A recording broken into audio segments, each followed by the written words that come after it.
artiste guadeloupéenne, nous accueillons Emma dans The Pub Mag aujourd'hui. Donc, bienvenue Emma. Merci beaucoup. Comment ça va? Très très bien. Depuis combien de temps tu es arrivée au Canada? Comment se passe ton séjour en ce moment? Alors, je suis arrivée hier.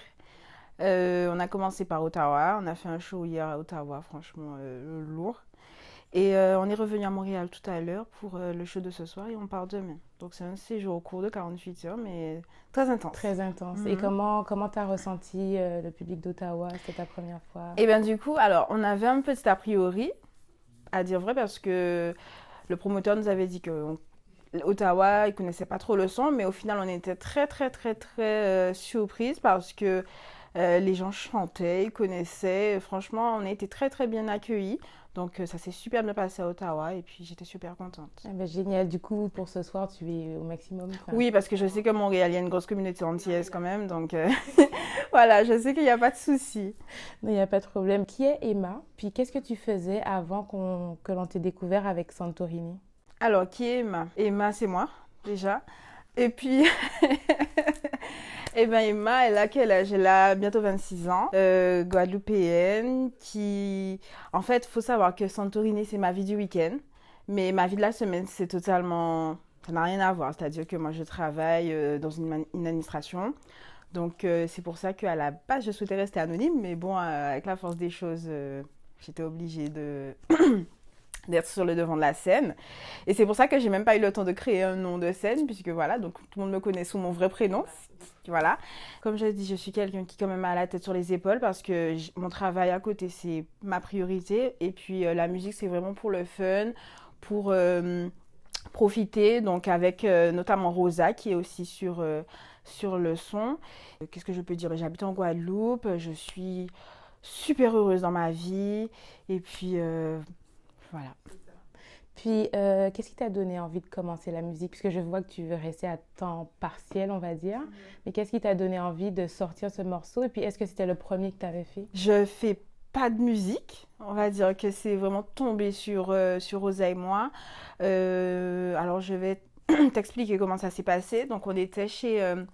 quelqu'un qu'on connaissait qui a un studio et voilà, on discutait un peu de nos expériences, de nos vacances et on était un petit groupe de 5 environ et en fait il y en a, voilà, comme on discutait un peu de nos vacances et il y en a un qui a dit que voilà, il a été à Santorini, donc une à Marbella, donc voilà.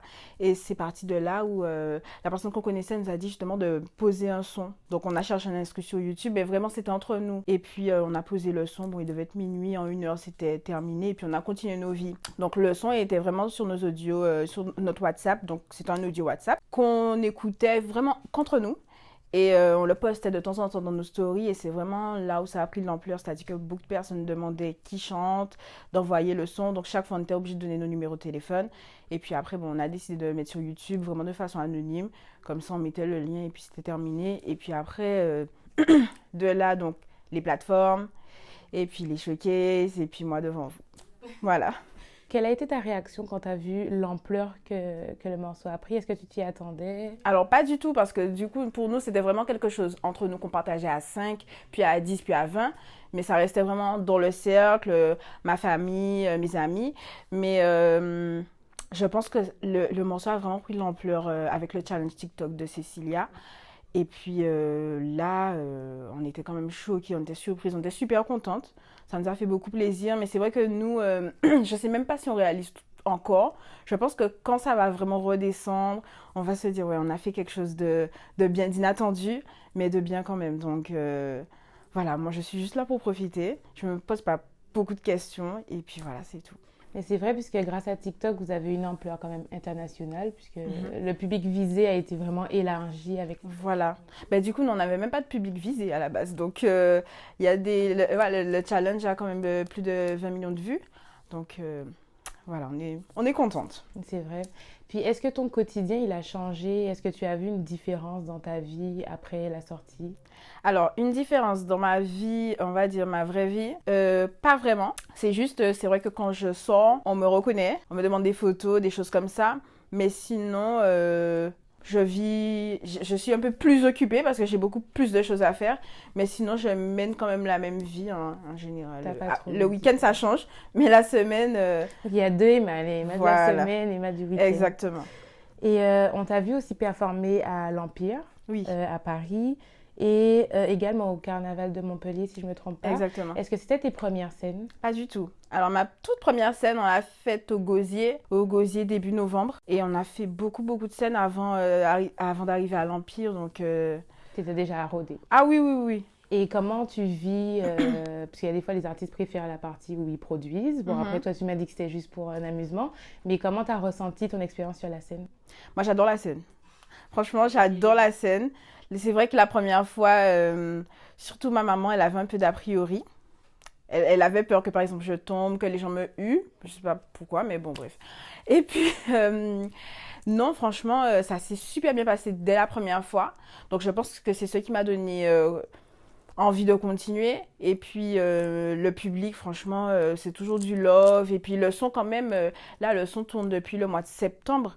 On est en mai, on a des dates jusqu'en novembre. Donc, quand même, le public est toujours réceptif. Et puis, moi, franchement, je préfère la partie scène plutôt que la partie vraiment créer la musique et tout. C'est vraiment, comme je t'ai dit, pour moi, c'est un amusement. Et sur la scène, c'est là que je m'amuse, c'est là que je saute. Je sais pas si tu as déjà vu mes performances, mais moi, je saute beaucoup. Et voilà, c'est ce que je préfère. Ouais. Voilà. Mais du coup, tu as parlé de date jusqu'en novembre. Ce serait quoi ta prochaine scène, si on a le droit de savoir? Alors, la prochaine, là, on retourne en France. Hormis celle de ce soir, on retourne en France la semaine prochaine et puis après. Ah d'accord, donc t'enchaînes. Mais comment tu fais pour concilier du coup ta vie de travail, qui est ta priorité, et puis toutes les scènes maintenant que tu as à faire? Alors, au travail, Dieu merci, pour l'instant, on m'a pas encore reconnu, on fait semblant, je sais pas, mais... Alors, je sais pas, mais j'aimerais bien que ça continue comme ça. Donc, j'ai pas de problème. Après, moi, je dis la vérité à mon supérieur, c'est-à-dire que je lui dis que voilà, je vais à tel endroit. Je ne lui dis pas forcément pourquoi, dans quel but, mais je lui dis voilà, je dois poser des jours ou bien. Donc là, c'est si on est obligé. Si par exemple, quand on va dans des endroits comme Saint-Vincent, il n'y a pas des vols tout le temps, donc je dois poser des congés. Mais sinon, en fait, on fait comme on a fait pour Montréal. Je pars le vendredi après-midi, je reviens le dimanche soir et puis ça se passe très bien. Mais du coup, c'est un emploi du temps super chargé. Est-ce que toi, tu as prévu de sortir un prochain morceau, vu que tu avais dit que c'était juste pour l'amusement? Est-ce que tu vas quand même... Alors, quand je dis Rosa et moi, en fait, on avait... Quand on a enregistré Santorini, comme ça, voilà, on a dit, oh, on a une autre idée. On a écrit une ébauche de texte tout de suite après, le soir même. Et on a laissé ça comme ça. Après, c'est vrai qu'on a tenté de l'enregistrer, mais la vibe ne nous plaisait pas. Donc, on l'a laissé. Et puis, on s'est dit que voilà, nous, c'est tombé sur nous. Donc, on ne cherche pas forcément à faire une carrière. Donc, voilà. Mais c'est vrai qu'on a de la demande toujours. Donc, du coup, là, on essaie de travailler dessus pour sortir un deuxième son. Pas sûr qu'il y aura un troisième, par contre. Ok. Donc ça veut dire que nous, on s'attend au deuxième, mais c'est comme la fin de l'épisode, la fin de la Voilà. série. Après, peut-être que j'ai dit ça. On sait jamais. Parce que j'ai dit, il n'y aura pas de deuxième. Donc, voilà, peut-être qu'il y aura 4, 5, 6, je sais pas. Mais pour l'instant, le deuxième, c'est sûr. Ok. Ben, déjà, ça fait plaisir que tu aies accepté l'invitation. Ça fait plaisir de t'avoir à Montréal. Et puis, on peut te suivre sur tes réseaux, ton Instagram. Sur mon réseau. Sur ton. Sur mon réseau. Tu as un Instagram. Voilà, t'as pas un de Instagram et TikTok. c'est tout. Voilà. Ok. Ben, merci beaucoup. Et puis, on fait un petit coucou à la communauté de The Pulp et à très bientôt. À très bientôt. Merci pour tout. Merci.